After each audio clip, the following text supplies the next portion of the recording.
bocah ini sangat bodoh, tapi hidupnya sangat hoki. Di sekolah, ia lari karena dibully. Tapi, karena larinya terlalu cepat, ia direkrut jadi pemain rugby. Lalu jadi mahasiswa fakultas olahraga. Dengan mudah, ia masuk ke timnas. Saat dewasa, ia ikut perang Vietnam. Dan kebetulan jadi pahlawan nasional. Bahkan, presiden sendiri yang memberinya penghargaan. Saat coba-coba main pingpong, ia menjadi atlet nasional. Bahkan cuma bilang, shit happens saja. Kata-katanya jadi tren. Bekas lap wajahnya jadi motif kaos terlaris di Amerika. Ia berinvestasi di toko buah. Lalu baru tahu kalau itu perusahaan elektronik Apple. Namanya Gum. Karena waktu kecil bungkuk, kakinya dipasangi penyangga. Saat bungkuknya sembuh, giliran kakinya yang bengkok. Ibunya bilang, jangan sampai orang bilang, mereka lebih kuat darimu. Kamu sama seperti mereka. Tapi, Gum berbeda dari orang lain. IQ-nya hanya 75. Menurut peraturan sekolah, minimal IQ-nya harus 80 untuk bisa masuk. Tapi, ibunya mengusahakannya.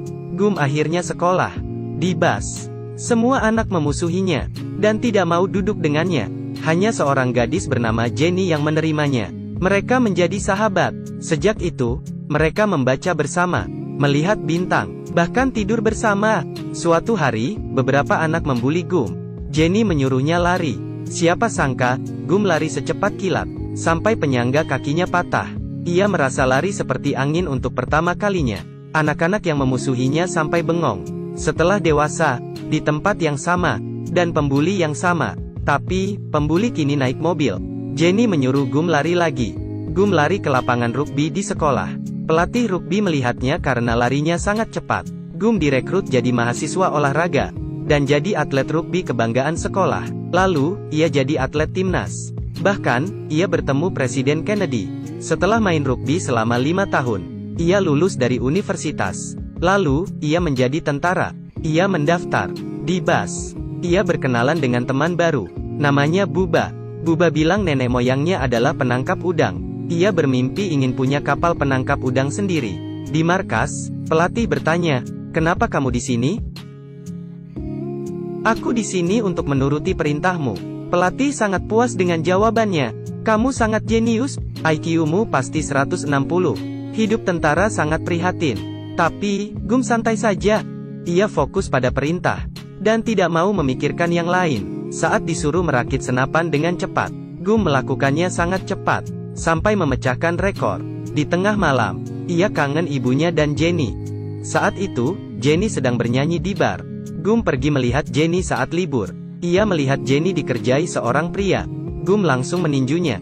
Ternyata, selama ini, Jenny tidak bahagia. Ibunya meninggal, dan bapaknya mesum. Jenny dewasa lebih awal. Gum menyatakan cintanya. Tapi, Jenny merasa tidak pantas untuk Gum. Ia mengusir Gum. Sebelum pergi, Gum bilang ia mau ke Vietnam. Jenny paham. Gum mau pergi perang, dan cuma mau pamit. Jenny bilang, kalau terjadi sesuatu, jangan berontak, langsung lari. Sejauh mungkin. Apa kamu dengar? Gum mengangguk.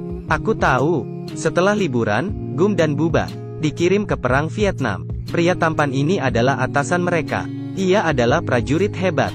Beberapa hari berikutnya, kerjaan mereka hanya berjalan dan memotong rumput. Suatu hari, hujan lebat turun. Sekalinya hujan 4 bulan. Setiap hari, mereka berendam dan tidur di air. Malamnya, Gum dan Buba mengobrol tentang cita-cita mereka setelah pensiun. Kalau Gum bosan, Buba mengajaknya menangkap udang bersama dan menjadi kaya bersama. Akhirnya, hujan berhenti. Belum sempat senang, musuh menjatuhkan bom. Ledakannya sangat besar.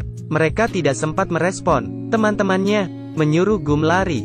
Ia teringat pesan Jenny, lalu lari tunggang langgang. Gum berhasil menghindar, tapi ia sadar Buba tak mengikutinya. Gum balik lagi. Karena aksinya ini, Gum mendapat gelar tentara kehormatan, yang hanya ada 4 di Amerika. Saat mencari Buba, ia juga menyelamatkan temannya. Gum bola-balik, dan menyelamatkan beberapa jiwa, termasuk atasannya dan Buba. Tapi, Buba tewas karena terluka parah. Sebelum mati, Buba bilang, aku mau pulang. Gum hanya terluka ringan. Selama di rumah sakit, ia belajar main pingpong. Temannya bilang, tidak peduli apapun, tujukan pandanganmu pada bola. Keistimewaan Gum adalah, saat melakukan sesuatu, ia fokus dan tidak memikirkan hal lain. Saat lari ia fokus lari, saat merakit ia merakit, saat main pingpong, ia fokus ke bola. Tekniknya makin jago. Gum menghibur tentara yang terluka dengan permainannya. Akhirnya, ia bertanding mewakili Amerika di Liga Persahabatan melawan Tiongkok. Ia juga mengikuti beragam pertandingan internasional. Sejak itu, Amerika dan Tiongkok resmi menjalin hubungan diplomatik. Gum jadi terkenal, bahkan, Nixon mengundangnya ke Istana Negara.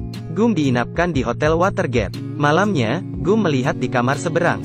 Ada orang yang terus memakai senter. Gum menelepon resepsionis dan bilang di seberang mati listrik. Tolong dibetulkan dulu. Ternyata, Gum melihat kriminal di skandal Watergate. Gum lalu membeli perahu nelayan, yang ia beri nama Jenny.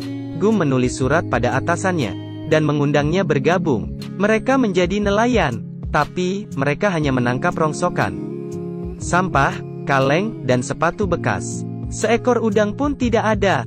Hingga suatu hari, ada hujan badai. Semua kapal udang di sana rusak. Hanya kapal Gum yang dipenuhi udang tanpa usaha sama sekali. Usaha mereka berkembang, dari satu kapal jadi 12 kapal.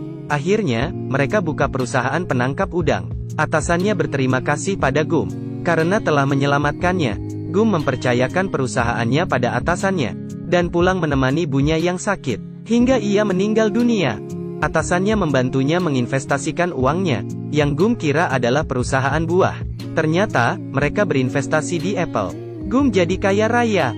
Ia memberi orang tua Buba sebagian sahamnya, lalu menyumbang gereja, karena ibunya bilang, uang itu yang penting cukup. Sisanya cuma buat pamer. Gum juga memotong rumput di ladang tetangganya secara gratis. Malamnya, ia kangen Jenny. Suatu hari Jenny muncul. Gum tak pernah merasa sebahagia ini. Mereka jalan-jalan dan mengobrol. Gum ingin melamarnya. Meski aku tak pintar, tapi aku tahu apa itu cinta. Tapi, Jenny menolaknya. Jenny diam saja. Tapi, malam ini Jenny masuk ke kamar Gum. Gum, aku juga mencintaimu. Esoknya, Jenny pergi. Ia masih galau. Setelah Jenny pergi, Gum stres. Ia memutuskan untuk lari melepas stres. Ia lari hingga ujung jalan tol, lalu ke pinggir kota. Lalu, ia lari hingga Alabama. Ia mengitari Samudera Pasifik, dari ujung satu ke ujung lain. Setelah lelah ia tidur. Kalau lapar, ia makan. Gum lari selama 3 tahun. Banyak orang yang memperhatikannya. Media mewawancarainya. Bahkan, ia mendapat pengikut. Mereka terinspirasi oleh tekad Gum, yang tidak ada matinya. Seperti membawa harapan. Seorang pengusaha stiker bertanya slogan hidupnya. Tanpa pikir panjang, Gum bilang, "Shit happens." Pengusaha itu mendapat pencerahan. Stikernya laris. Lalu, ada pengusaha kaos yang nyaris bangkrut. Ia minta bantuan Gum. Tiba-tiba, mereka kecipratan lumpur. Karena ada mobil lewat. Gum mengelap wajahnya dengan kaos itu. Dan akhirnya menjadi emot smile yang mendunia. Di rumah, Gum mendapat surat dari Jenny. Jenny ingin menemuinya di savana. Saat melihat Jenny, ia sudah banyak berubah. Jenny sudah matang, dan tidak labil lagi. Gum tak mengira Jenny punya anak darinya hasil malam itu. Anaknya sangat sehat dan pintar.